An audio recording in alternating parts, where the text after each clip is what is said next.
and watch the step cook. You own 17 birds. Big ring, I play for the 17 birds. Hit my line if you own 17 birds. Big ring, I play for the 17 birds.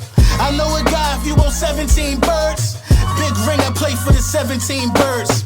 I know a guy if you own 17 birds. Big ring, I play for the 17 birds. Yeah, I'm from the 17th curb. Yes, sir. Yes, sir. Yes, sir. Yeah. Lil Brunson back at you with the back at you, and I'm the best reporting on the Eagles. Before we get into the meat and potatoes, I gotta give a shout out to my partners at Print Champs. Big Print Champs in the building, man. Y'all been copping the merch at an alarming rate. The home of the iconic Hurt Season hats. You already know how that's going. And the Ski Mask Howie T is one of the latest graphics that I have on my page over there, man. Flying off the shelf right now. Show some respect to the general manager, the best general manager in the game.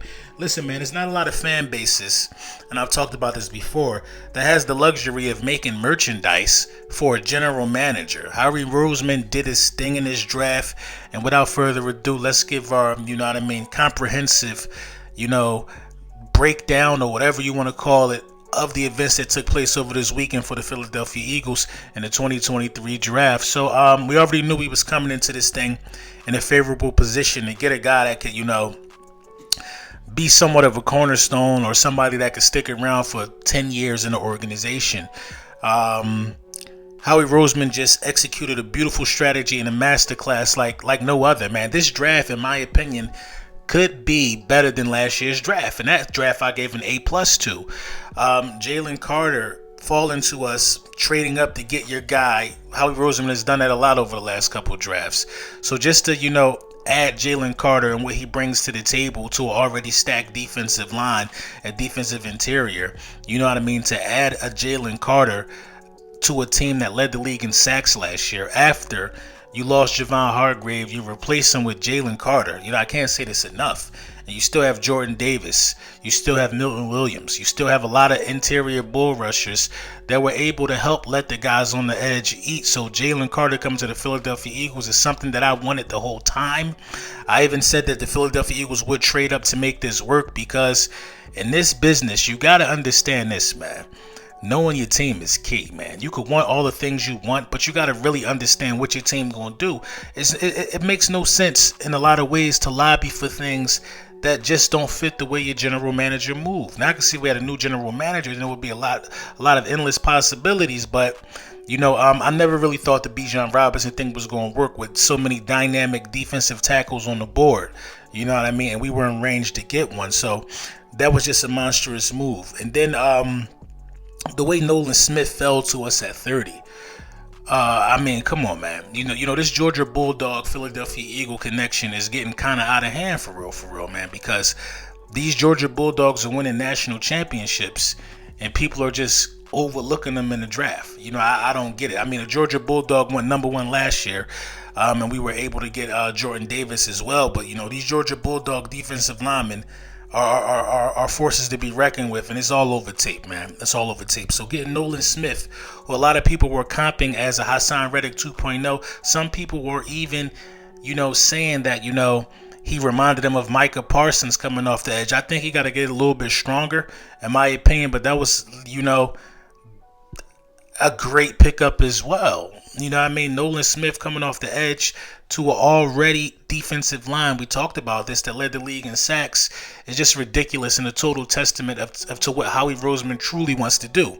And that's built within the trenches. We all know what Howie Roseman likes to do.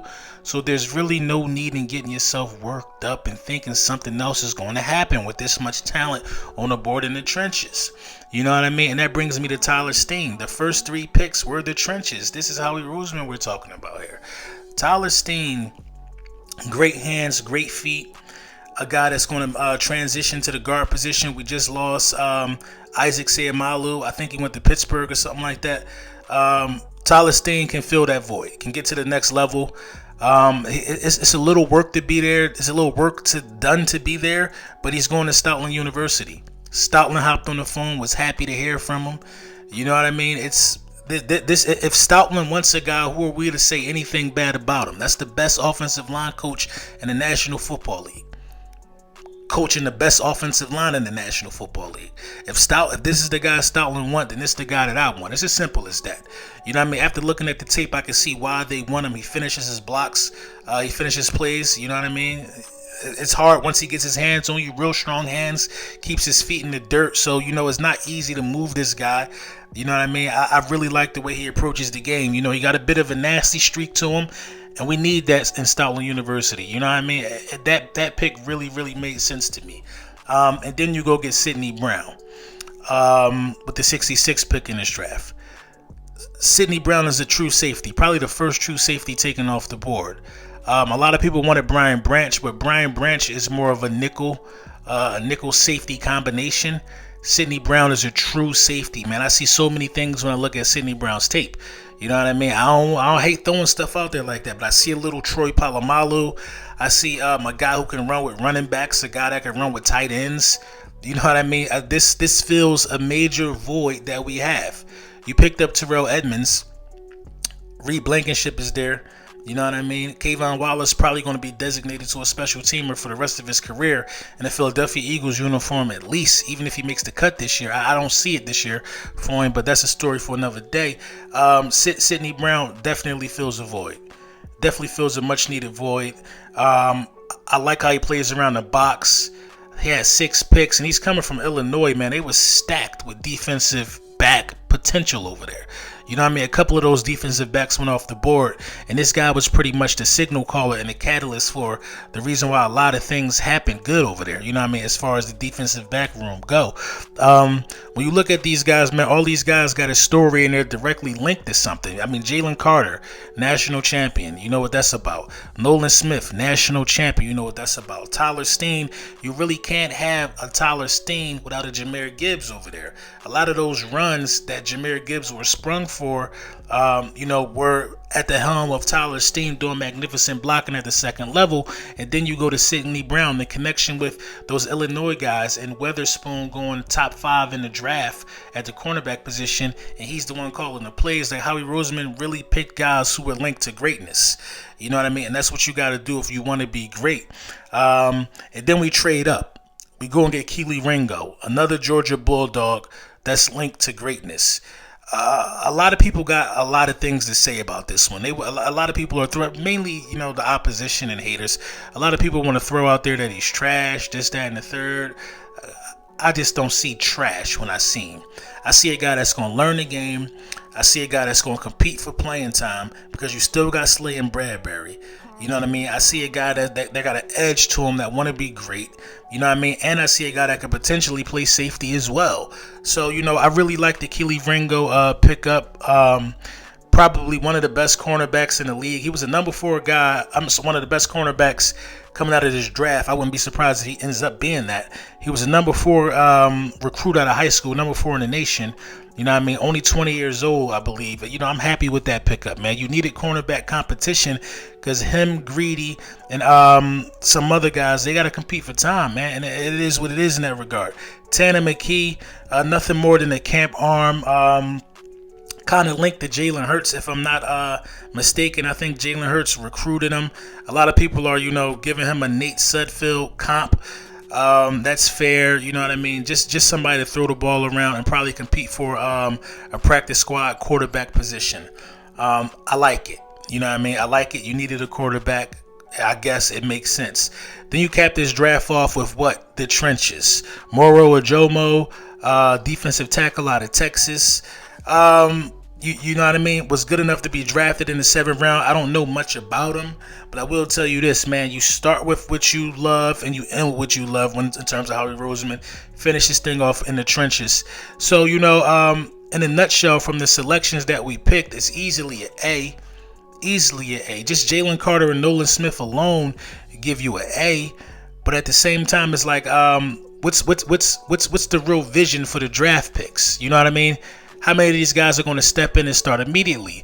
I think Jalen Carter and Nolan Smith, Keely Ringo, Sidney Brown, I think all of those guys are going to get playing time. You know what I mean? And that's good that your draft picks can get playing time. You know what I mean? So I'm not worried about that.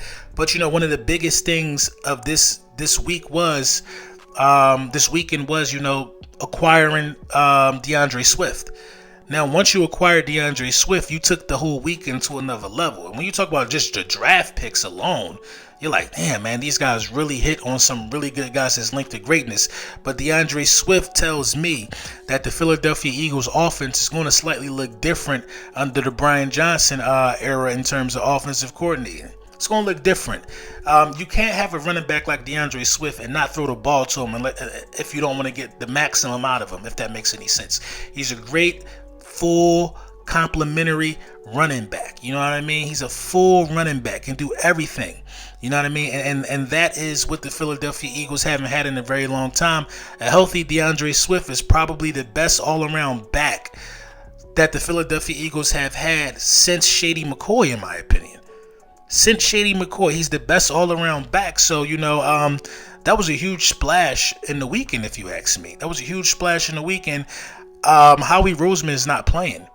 That's the bottom line, man. You're either going to get on board or you're going to get steamrolled over. And then you can even look at some of the undrafted free agents that the Philadelphia Eagles acquired. That lets me further know that this is really not a game. You know what I mean? It's not a game. When I look at Eli Ricks, that's just even more cornerback competition. You know what I mean? Real slim build, long arms. His arms are so long that if he's in the vicinity, he could just make a play on the ball. You know what I mean? You really got to be 10 yards away from this guy for him to not to be able to affect the play. And he's not a slow guy, so that's not the easiest thing to do. They add a wide receiver, Joseph Nada out of Clemson. Trevor Reed, they had another offensive lineman. They had a punter. A lot of people are excited about that. A tight end, Brady Russell, tight end out of Colorado. Mekhi Gardner, who could play that slot, that nickel, situation. Competition there as well. Jadon Hasselwood, wide receiver out of Arkansas.